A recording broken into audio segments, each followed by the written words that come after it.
Good afternoon again, everyone. I'm here. We have the school teacher with us. I'm here with Cook County Board President Tony Preckwinkle, with Department of Public Health Director Dr. Ngozi Ezike, with Illinois Emergency Management Agency Director General Alicia Tate-Nadeau, and Commissioner of the Chicago Department of Public Health, Dr. Allison Arwady. I want to thank the leaders who are standing with me today and those in counties all across our state who are working day and night in our response to coronavirus.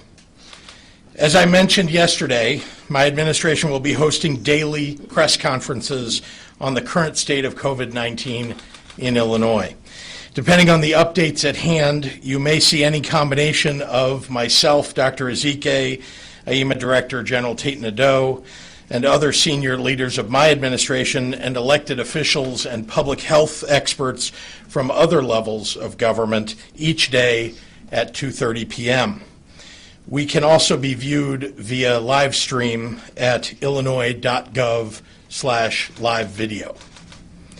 Since our last press conference yesterday afternoon, there are 8 additional cases here in Illinois. Our total case count is now 19. These new cases include our first 2 from outside of Cook County. These 2 cases outside of Cook County, a man in his late teens with ties to Lake and McHenry counties, and an unrelated individual in her 60s from Kane County, are not healthcare workers, have no history, and have not had close contact with any known positive COVID-19 case. Since health officials cannot determine the origin of these 2 unrelated cases, each likely reflects community transmission of the virus. In a moment, I'll ask Dr. Ezike and Dr. Arwady to elaborate on the medical details of these 8 cases, as well as provide an update on the 11 previously announced.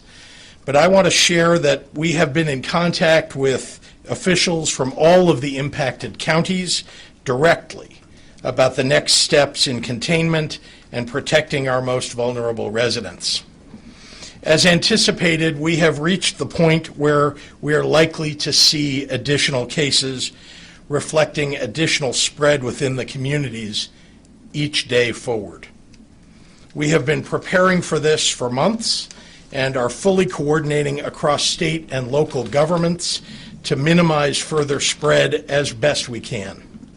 Yesterday, I issued a disaster proclamation, Illinois' version of a state of emergency, and this is the next phase in a long-developed response. We're now operating with a state emergency operations center at the heart of our response. Because of this proclamation, all our tools are in play and rapidly available for deployment to assist all our cities and counties across southern, central, and northern Illinois. As this situation has evolved, I've consistently reminded you that Illinois has one of the strongest public health systems in the nation.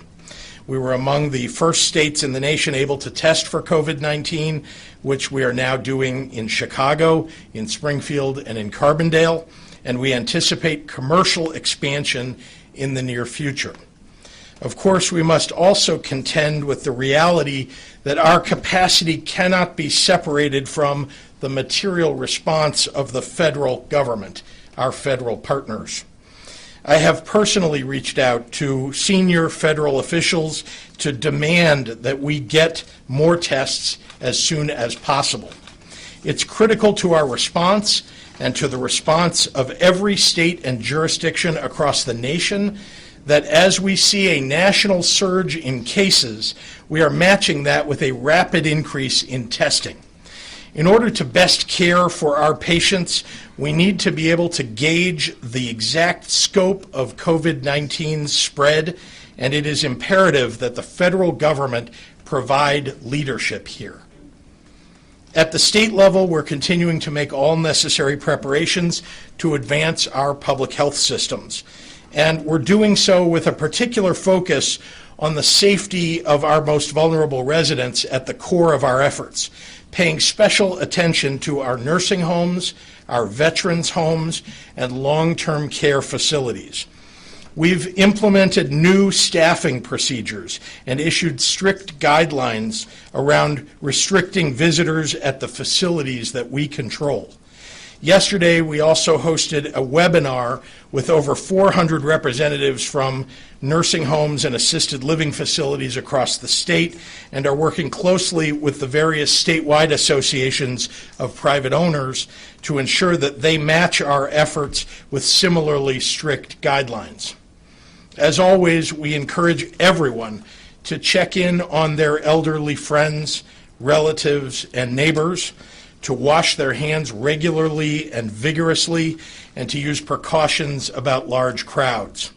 We will continue to keep you fully updated and informed as we move forward.